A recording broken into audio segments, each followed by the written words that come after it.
Hi friends, வணக்கம். உங்கள் KV solar energy. இந்த வீடியோ முதல் முறை நான் சப்ஸ்கிரைப் பண்ணி வச்சுக்கோங்க. இந்த வீடியோவில் நம்ம பார்க்க போகிறது எப்சாய்ஸ் பிராண்டுடைய டிரைவ் ஒன்று சர்வீஸு. இது நம்ம பார்த்திங்கன்னா ஒரு 4 வருஷத்துக்கு முன்னாடி இன்ஸ்டால் பண்ணது. 4 வருஷம் ஆகும். இதில் என்ன கம்ப்ளைண்ட்னா ரன் ஆகலைன்னு சொல்லிட்டு கொடுத்தாங்க. நம்மளும் பார்த்திங்கன்னா இபி இன்புட்டு அவங்க நார்மலாகவே பார்த்திங்கன்னா பேஸ் நியூட்ரலுக்காக கொடுப்பாங்க. பேஸுக்கு 3 பேஸ் கட் ஆகினாலும் ரன் ஆகிற அளவுக்கு கொடுப்பாங்க. டிரைவை பொறுத்த வரைக்கும் சூப்பராக இருக்கும். டிரைவெலாம் சூப்பராக இருக்கும். பிரச்சனை இருக்காது, ப்ராப்ளம் எதுவும் வராது.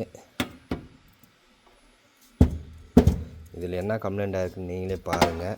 நானே ஓப்பன் பண்ணி பார்த்துட்டு ஷாக் ஆகிட்டேன். அந்த கண்டிஷனில் இருக்குது. இது ஸ்டார்டிங்கி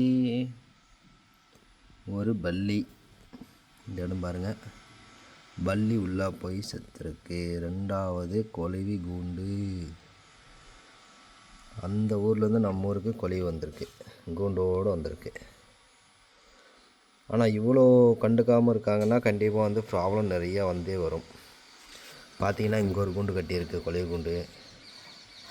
இந்த இடத்துல ஒன்று கட்டியிருக்கு அதுக்கு முன்னாடி. அதுக்கப்புறம் இங்கே ஒன்று பெருசாக கட்டியிருக்கு. டிரைவை பொறுத்த வரைக்கும் உள்ளார பூச்சி, பல்லி, எறும்பு கூட போகக்கூடாது சொல்ல போனால். ஏதாச்சும் போகிற மாதிரி, ஏன்னா தெரியாமல் இவ்வளோ கூண்டு கட்டி இவ்வளோ வாழ்ந்துருக்குன்னா கண்டிப்பாக உள்ளே இருக்கிறது இல்லாமல் இருக்காது, தெரியாமல் இருக்காது.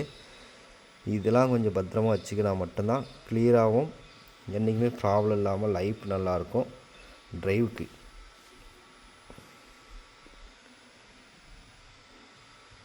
இது இன்னும் ஃபுல்லாக செக் பண்ணல என்னென்ன ப்ராப்ளம் வந்திருக்குன்ட்டு.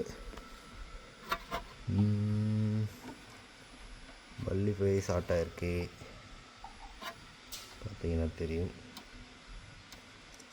எடுத்து பார்த்துருவோமா கையிலே. இந்த ஒரு பல்லி போய் செத்துருக்கு, ஒரு பல்லி போய் செத்துருக்கு உள்ளார. மீதி எல்லாம் கொலவி கூண்டாக இருக்குது. சரி, ஓகே. இதை அடுத்து சர்வீஸ் பண்ணி ரன் பண்ணி பார்த்தலாம், என்ன தான் ப்ராப்ளம்ன்றதை பார்த்தலாம். ஓகே, நெக்ஸ்ட் வீடியோவில் சந்திப்போம். பாய்.